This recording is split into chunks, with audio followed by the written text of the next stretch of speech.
Here's 3 of my parrots.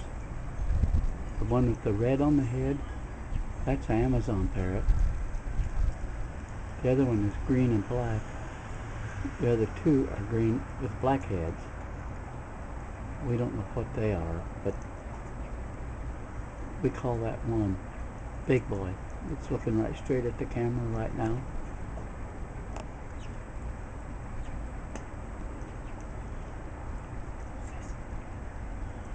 See something.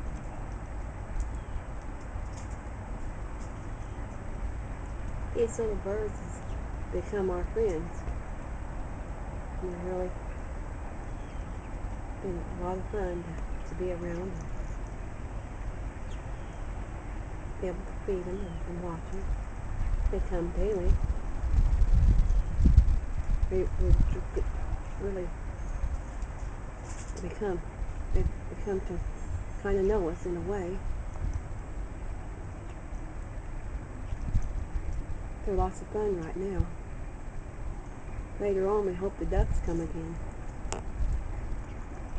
Yeah, we have 12 black-bellied whistling ducks come and eat here on the blacktop driveway out here just to pass these bird feeders. And they come last summer, and they stayed for a long time.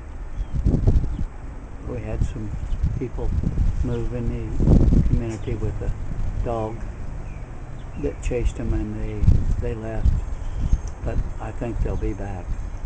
We hope they are anyway. But it's just fantastic to see these birds of paradise. You know, it's beautiful in Florida, about 75 degrees right now in the sun, but it is fantastic. We just think it's great.